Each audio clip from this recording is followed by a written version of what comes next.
course, there is a cultural aspect to how boards have evolved in each geography. But what have been your own learnings, and how would you tie it back to any reflections or wishes you have for how UK governance should be evolving? I think the UK governance code is moving towards employee representation, but finding it a little bit difficult for international companies. So what we've done in Johnson Matthey is each board member has taken a responsibility for a geography and chairs employee sessions with employees in each of those geographies. And because we have a diverse board, we can do that in Germany, which is a major location for us, in China, which is a major location for us, obviously easy to do in America and in North Macedonia and in Poland. All these big locations with lots of employees, each board member takes a responsibility to spend time with an employee representation group, rather like a sort of mini country council, to get feedback and to listen and to find out what is going on inside our company around the world. And the governance code hasn't quite caught up with that challenge, but we explain it because we don't comply with the requirement to have a single board member representing employees, because we just think that would be unmanageable and unreal for a very international company.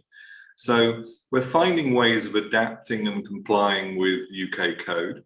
Interestingly, the other codes around Europe are learning quite a lot from the UK code, particularly around some of the more normal governance focus, which I think the UK has done very well on.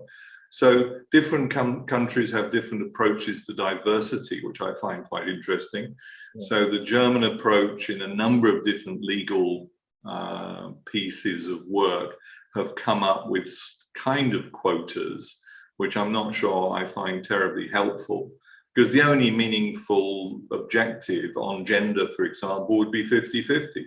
Why on earth would you not want to represent the genetic pool of the planet that you're serving, or the market that you're serving? So we get into difficulties there, because in Germany it would be impossible to set a target for 50% and then not comply with it.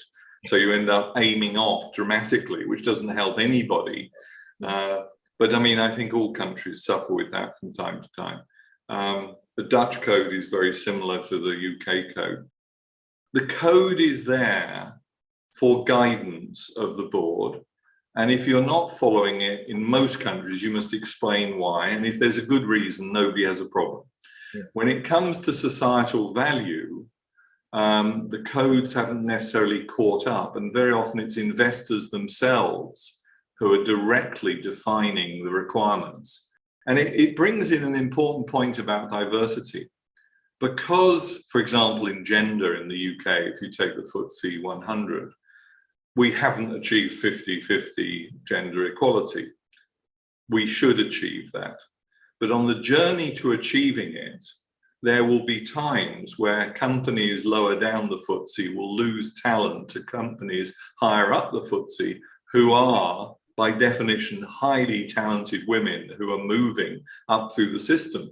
So for companies that value diversity, you have to understand that you are engaged in a social function, yes, which is to generate opportunities for very talented, diverse candidates, yeah, to move up through business and fulfill their ambitions in industry or in their careers in total.